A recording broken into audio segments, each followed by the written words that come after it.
Ivan उसकी बातों में आ जाता है और उसे एक बार फिर से बुडापेस्ट भेजने के लिए राजी हो जाता है। पर बुडापेस्ट जाने से पहले वो इवान के घर आती है, जहाँ पर वो कुछ पलों के लिए उसे सिड्यूस भी करती है।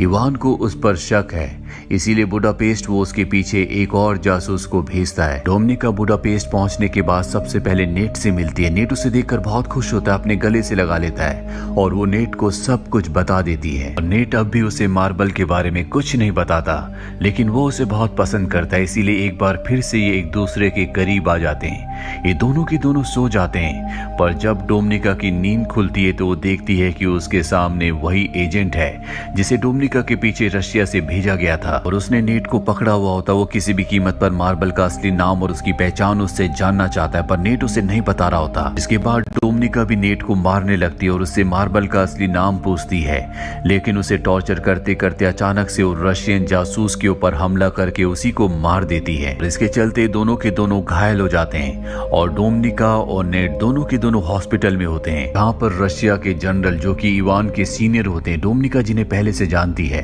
वो डोमिनिका से मिलने के लिए आते हैं और कहते हैं कि मुझे पता है कि नेट ने तुम्हें मार्बल का असली नाम नहीं बताया और जिस जासूस को हमने तुम्हारे पीछे भेजा था उसे तुमने ही मारा है और बहुत सारी ऐसी बातें हैं जो तुमने हमसे यानी कि रशिया से छुपाई है।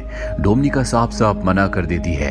जनरल कहते हैं कि तुम्हें मुझसे डरने की जरूरत नहीं है। जिस मार्बल की तुम्हें तलाश है, जिसे नेट बचाने की कोशिश कर रहा है, वो और कोई नहीं बल्कि मैं हूँ। मैं रशिया के लिए पहले बहुत ईमानदार था। एक दिन मेरी पत्नी बहुत ज्यादा बीमार थी। एक अमेरिकन डॉक्टर था जो मेरी पत्नी को बचा सकता था, लेकिन मुझे इसके लिए अलाउ नहीं किया गया।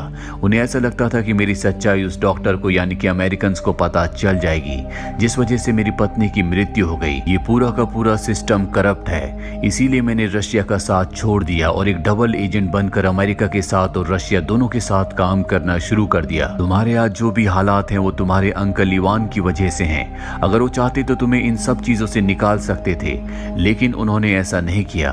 तुम मेरी सच्चाई रशिया की खुफिया एजेंसी को बता सकती हो, जिससे मैं पकड़ा जाऊंगा और तुम एक नेशनल हीरो बन जाओगी और उसके बाद तुम मेरी तरह अमेरिका के साथ और रशिया के साथ दोनों के साथ एजेंट बनकर काम कर सकती हो और रशिया की करप्ट एजेंसी को खत्म करवा सकती हो। दरअसल जनरल ने उसे सब कुछ इसलिए बताया होता है क्योंकि उन्हें पूरा विश्वास होता है कि जल्दी वो पकड़े जाएंगे और वो नहीं चाहते कि उनकी जिंदगी वेस्ट जाए। वो चाहते हैं कि डोमिनिका उन्हें पकड़वाए, जिसके बाद डोमिनिका उनकी जगह ले ले।